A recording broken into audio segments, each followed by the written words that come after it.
Tugire Kristo igitondo ciza cy'umugisha, igitondo ciza cy'amahoro mu mitima yacu. Inema y'Imana ibe muri twebwe igwiriye rwose, urukundo rw'Imana rudusage, impuhwe z'Imana zibe kumwe natwe. Turi mu mutwenzi w'117 muri uyu mwaka wa 2025.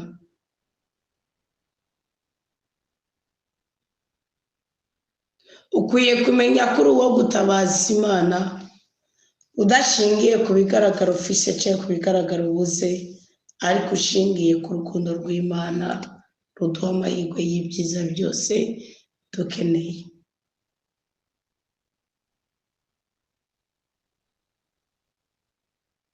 Dawudi mu gihe yari ari mu isenga ry'ibuye, yigeze aravuga ngo ndashira ijwi hejuru ngatabaza umukama, ndashira ijwi hejuru nkazamira umukama. Nta kindi kintu na kimwe cyo kuguha ubuhirwe, nta kindi kintu na kimwe cyo kuguha umunezero kiretse gushira ijwi hejuru ugatabaza Imana yawe.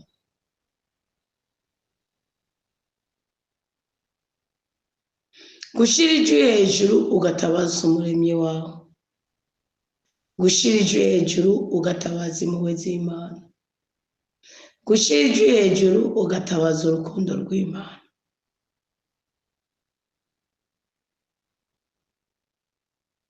Nico gisumba ibindi byose, nico gitanga amahoro gusumba ibindi byose.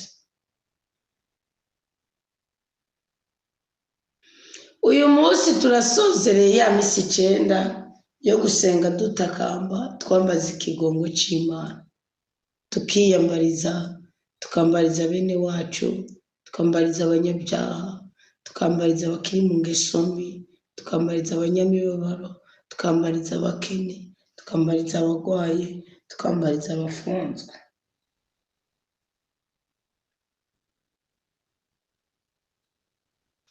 Mwahisemo neza ko mwahisemo ko uyu munsi tuwusozera tujya kwifatanya na bene wacu bari mu ibohero. Imana ibaha inema zose zihabwa ubukozi ku mutima w'Imana. Imana ibaha inema zose zihabwa uwifatanije n'umunyamibabaro. Imana ibaha inema zose, ibaha imigisha yose, ibaha umugwiza wose, ibaha kuramba no kuranirwa bihabwa unezereje no kuba kumwe n'indushi. Hari ibibanza bimwe twisangamo mugabo bitaryoshe, hari ibibanza bimwe bituma twicuza. Iyo ugomba gusoma ubuzima bwo mu ibohero ukumva icyo Bibiliya ibuvuga ko, usoma ubuzima bwa Abusalomu umuhungu wa Dawudi na Dawudi nyine umwami w'Isirayeli.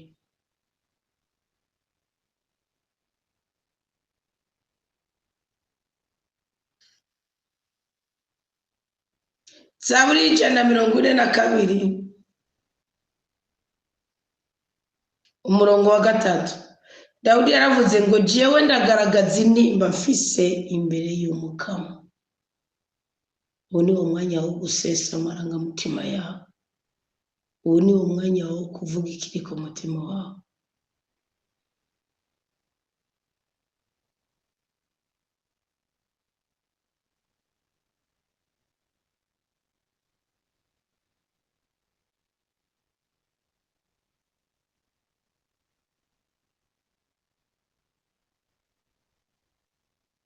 Ubu ni umwanya wo kuvuga ubukene buri muri we, ubu ni umwanya wo kuvuga ubutindi bwamaze kwinjirana, ubu ni umwanya wo kuvuga ubugwayi bwamaze kuzengereza ubuzima bwawe. Undagaragaza intimba mfise imbere y'umukama. nkavugirayo ngo wowe imbere yiwe ngo iyo uwo mutima wanje uyamye wewe uraheza ukamenya inzira yanje kuko mu nzira ncamwo bahantegeye umutego.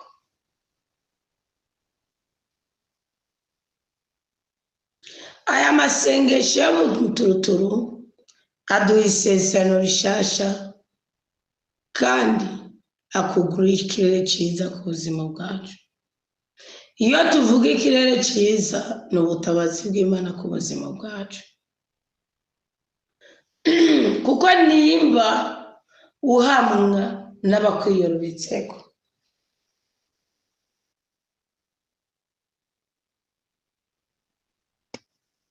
nimba uhamwa n'abo twitwa ngo barasizwe, niwo mubabaro Dawudi yari afise.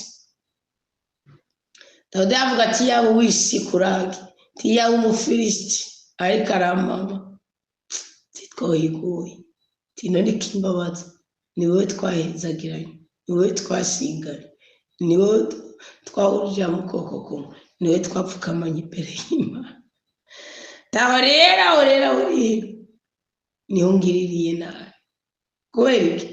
Hari abantu tudafise uburenganzira bwo guhangara.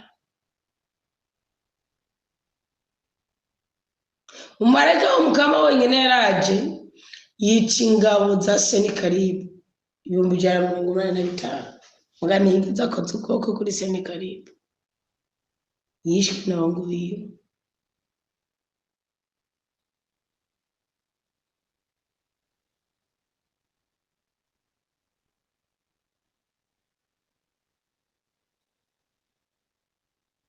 Vugira yugo imbere y'Umukama, uyu niyo mwanya wawe.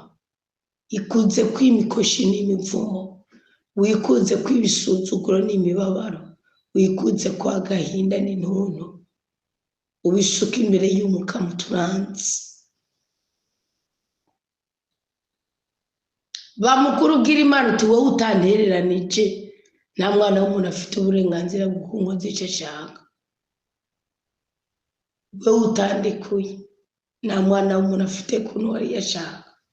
Tingumya nyigumirizako, intege nke zanje zishingiye ku bukene mfise, intege nke zanje zishingiye ku muco w'igihugu, kuko umuco w'igihugu ntiwemerera ko umugore ashirije hejuru ngo bwira Imana rero iteranye n'unkize,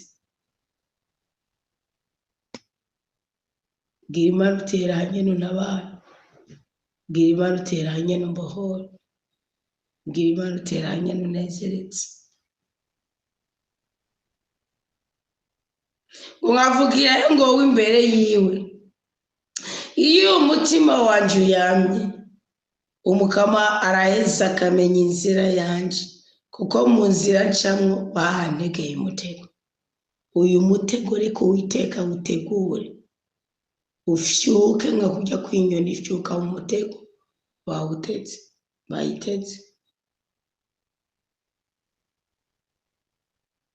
Niwijajere nubona ubyutse ureba, nubona byakunze kubyuka gusenga isaa 9, nubona byakunze kubyuka gusenga muri za mujyambere hagati ya saa 9 na 12,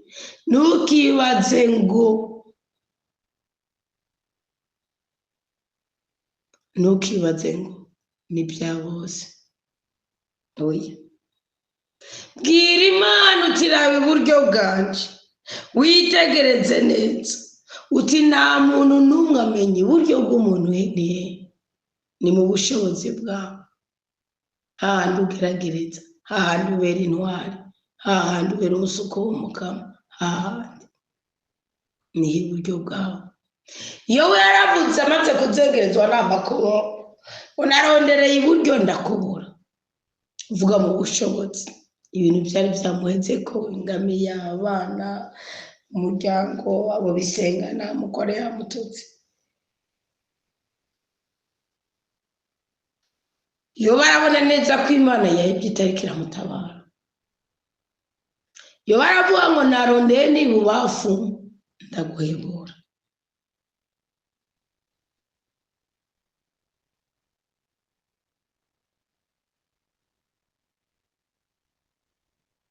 wa no mu ntege nke ntiyigeze ayibona kuko arazi ko iyo ari mu ntege nke yiza ikamuhana ikamuhanura ikamuvugisha yari yicecetse yo aravuga ati mbere hoho narungurutse wapi tinyuma ikada none nawe ubwira Imana yawe uti raba iburyo weze witegereze nta n'umwe amenya na nawe ntibwihishe nawe ubabaye ubuzima bwanje hari igihe wiraha ukisanga uri wenyine ukarabira mu isezerano ukabura ubuhanganye n'imihangayiko yawe waraba muri kavukire wapi warabira muri ba bagenzi wafasha bamwe wita bamwe mwasezerana wapi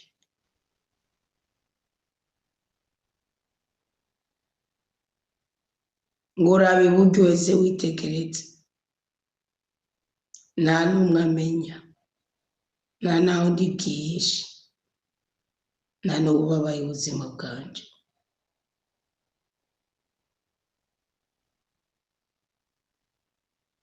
niwasaba utabazi Imana Dawidi ngo naragutabaje mukamuvuga nti niwe uri amahungiro yanje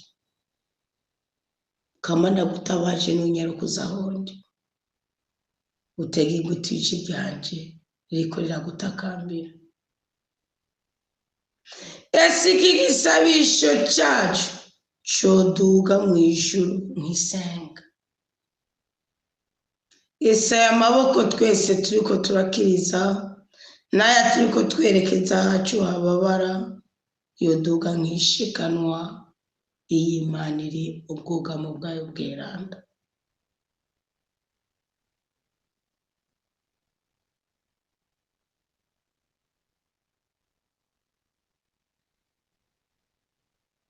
uyu munsi n'umunsi wo gusaba Imana ngo ntireke imitima yacu ngo ihengamire ku majambo mabi uyu munsi n'umunsi wo gusaba Imana ngo ntireke iminwa yacu ngo abivuga ibyo kwanguha zibire ayo marembo y'ugutwi kwacu ntikumve bitari ngombwa zibire ayo marembo y'iminwa yacu ntivuge ibitari ngombwa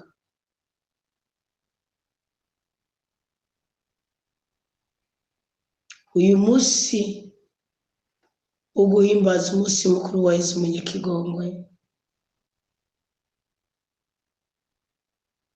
n'umunsi wo gusaba inkomezi Imana kugira ngo ntidushobore kubahuka gukora ibyaha natwe twifatanije na bene wacu babikora bikemera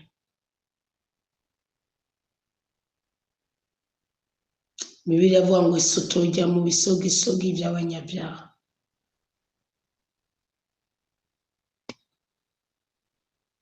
ntusuye guhangayikishwa n'amakuba menshi uhura nayo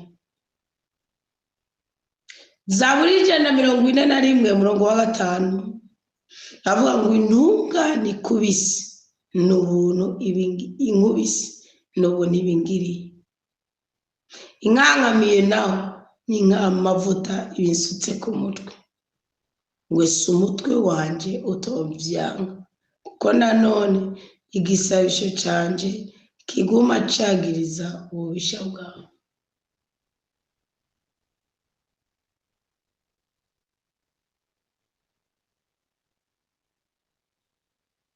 iyo umutima wawe werekeje ku Mukama iyo wahanze amaso yawe Imana yawe umukama wawe ukabwira Imana uti ni wowe mahungiro yanje ukabwira Imana uti nunsigamira ubuzima bwanje ukabwira Imana uti nungingire imitego bantega ukabwira Imana uti nkura kwimishibuka y'abakora icyaha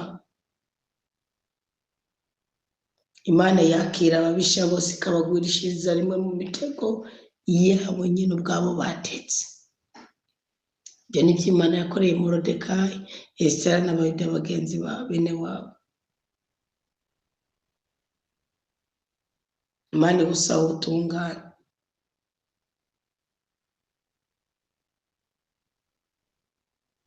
Imana igusaba ubutungane niwumva wananijwe asaba ubwira Imana uti niwe mahungiro yanje, niwe butabazi bwanje, niwe nturanwa yanje ku isi y'abazima. Bwira Imana uti ntiwirengagize amaborogo yanje, kuko nduhijwe cyane. Ibikuruhije ni ibiki? Byereka Imana. Bwira Imana igukiza amaboko yaguhagurukiye. Bwira Imana ikiza akanwa, igukiza akanwa kaguhagurukiye.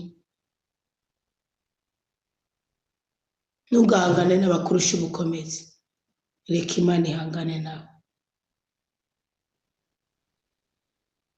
Uyu munsi usenga ubwira Imana uti bohora umutima wanje, bohora urugo rwanje, bohora uruhanga rwanje, bohora ibiganza byanje, bohora ibirenge byanje, bohora ingingo zanje, bohora ubuzima bwanje.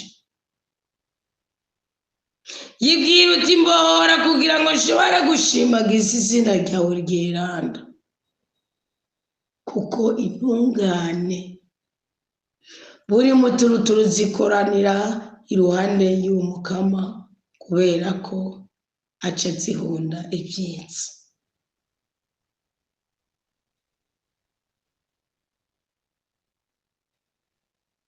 Saba Imana ikubesheho kubw'izina ryawe ridasumbwa.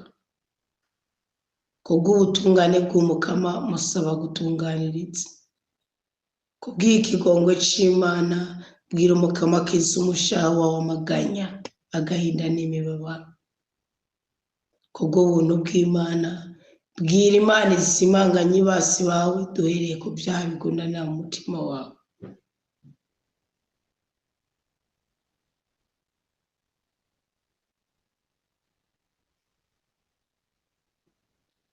Dusenge Imana.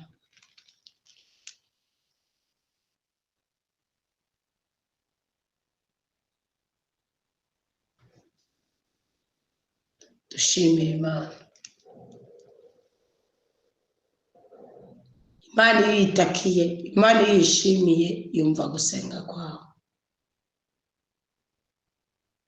Kandi uyu munsi nududubirisha umutima wawe aya majambo,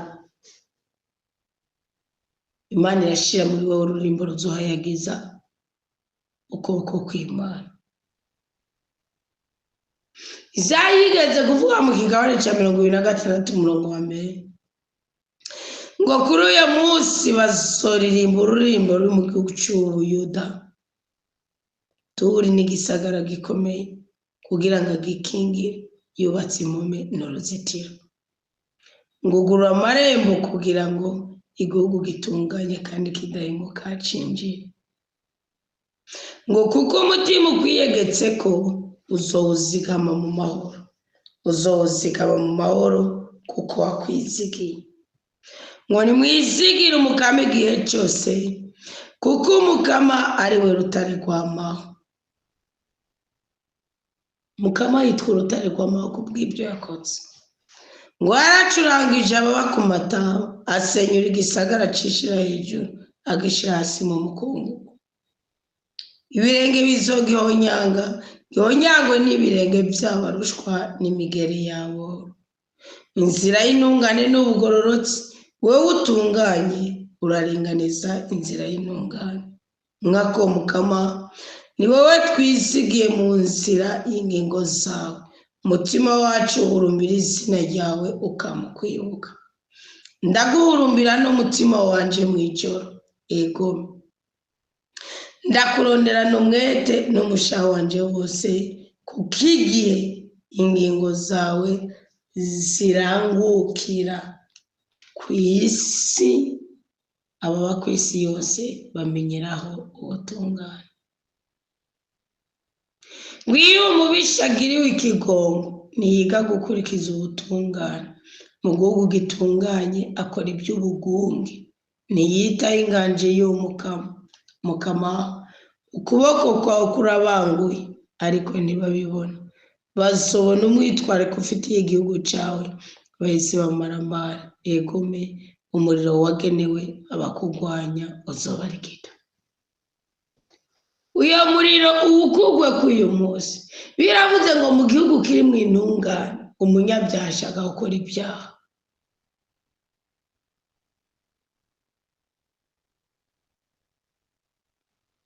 Yesaya 26:10.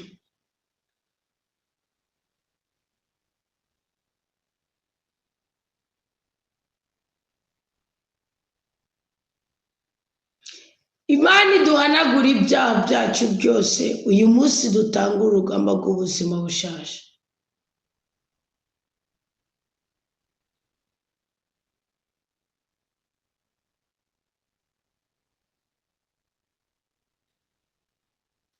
Turi mu gihe cy'ibonekerwa na Yesu Kristo.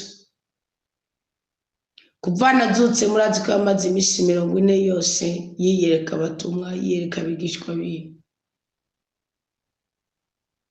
Iki ni igihe cyo kubana na Yesu Kristo kuko wabihisemo, ko wafashe umwanzuro.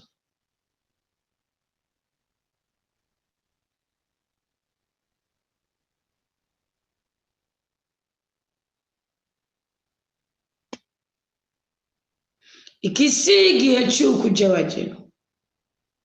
Iki si igihe cy'ukwiyitiranya. Iki ni igihe cyo kubwira Imana ngo ndi uwawe.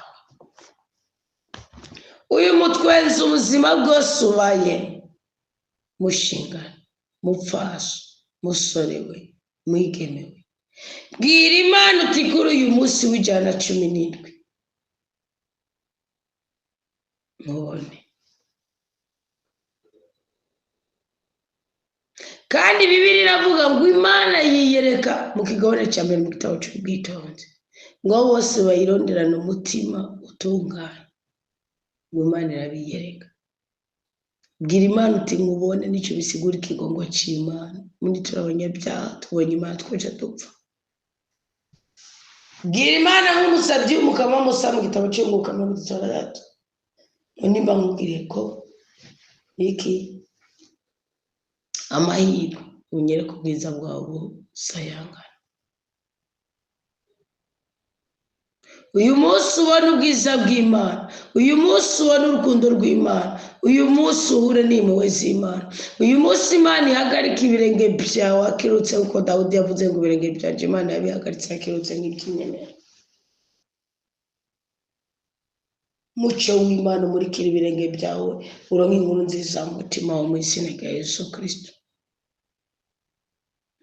Turagushimiye cyane Mukama kuri ingabirano y'ubuzima twebwe abana bawe waduhaye uyu munsi. Muri iri joro mu gihe twari turyamye hari ibisahuzi byinshi byari kudutwara, hari inyamaswa nyinshi zari kuturya umutima, ariko wadukingiye, wadutabaye, watubohora. Mukama turagushimiye n'imitima yacu yose. Mukama turagushimiye n'ubwenge bwacu bwose. Mukama turagushimiye n'amagara yacu yose.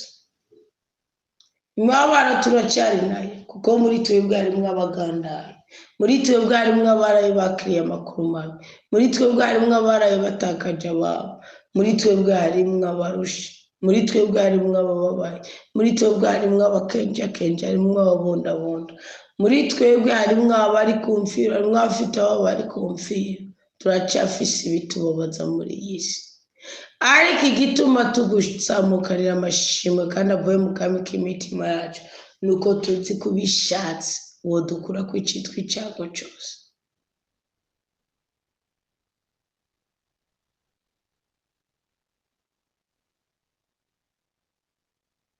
Mu maraso y'umwana wa Yesu Kristo niyo twiyeresheje ibyaha byacu byose, kugira ngo n'imibembe yo ku mubiri no ku mutima tugendana tuyikurwe ko muri ayo maraso ya Yesu Kristo mweranda. Mu kuri k'umusaraba wa Yesu Kristo niho twakiriye imitwaro yacu tukayimuzanira kugira ngo ayitwikorere, ko yaratubwiye ngo mwebwe mwese murushe kandi muremere mbaruhurire. Matayo 11:28 yarabyanditse. Mukama Yesu kuri kw'ijambo ryawe niko gutumye dupfukama imbere yawe tukakwihereza.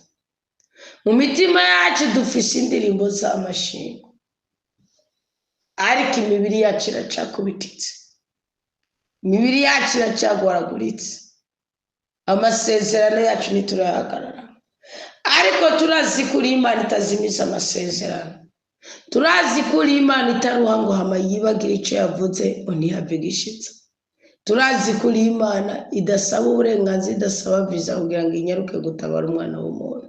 Kubw'iyo mpamvu no hanyuma ya zero turacakwizigiye. Dushingiye kuri uyu mwuka w'abazima waduhaye, dushingiye kuri uyu muco, kuri uyu mutwenzi uduhaye, dushingiye uko wadukomye mu itiro utibyuka mushimagize mbahezagire, tugukuriye ubwatsi, tukwishikanyeko, tuguhaye abacu n'ibyacu, tunezereze Mukama.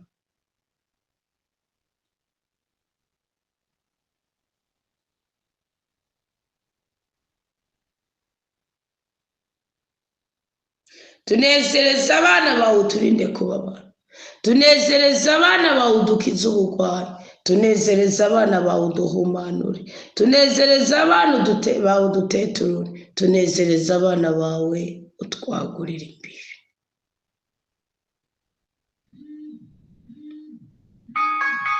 Tunezereze mubyeyi rukundo kigongwe, tunezereze mwami w'abami, dutabare mubyeyi, dutabare mushobora byose, tugirire neza mu izina ry'umwana wa Yesu Kristo yazutse agatsinda urupfu, agatsinda ukuzimu, agatsinda abasi, agatsinda abamenyi, agatsinda abanyejari, agatsinda abarozi, agatsinda abambuzi, agatsinda isi, akazamuka n'intsinzi. Kandi kuri twebwe tumwemera iyo ntsinzi turayinezerewe. Duhe mutima wa mwera ndatuyobora uyu munsi, ndaguhereje ingendo z'abana bawe iyo bajya kuvaho hose, baza bagana ikibanza tujya guhuriramo ngo dusohoze bene wacu. Nguhereje ibiganza byose byagize icyo bifumbatishije bene wacu, nguhereje abakiriye udusorora n'udusahani twabo bakagemura, nguhereje abo bose baduhaye ubutumwa ngo tubashikanire. Tukaba muri uyu muturuturu ndapfukamye ngusabye umugisha no mugwiza kuri bo, ngusabye ngo impuhwe zawe zibabeko kugira ngo igikundiro cyawe gukureho icyangiro cyose bagendana, kandi umugisha wawe bakore ko cyitwa umuvumo n'umukozi byose. Barabe byiza no mu byo bagusaba, barabe byiza no mu byo bagushimirako, barabe byiza no mu byo bakuninazako. Twese Mukama nezereza imitima yacu, uraturinda kwagirwa, uturinde kubabara, uraturinda guheregwa, uturinde gusuzugurika. Abariko baritegura bagana izo nzira baha umugisha, abasabiye bari muri urwo rugendo baha umugisha. Umwe wese ku mpande zine z'isi Mukama ndasabye umugisha n'umugwiza mu bana bawe. Urakoze nyagora ku ngoma, urakoze mwami w'abami, urakoze rudasumbwa, urakoze nyen'ijuru n'isi. Mu izina rya Yesu Kristo twakiriye ububasha bwa mutima w'umwenda ngo bukorere muri twebwe, tuvuguruje inabi twakiriye neza, kandi ni mu maraso meza ya Yesu Kristo twemera ko tuwokeye kuba bidegembya. Amen, amen. Haleluya. Imana ibahe umugisha, Imana ibanezereze, Imana ibarinde kubabara, kandi bagurimbiwe muri byose. Amen.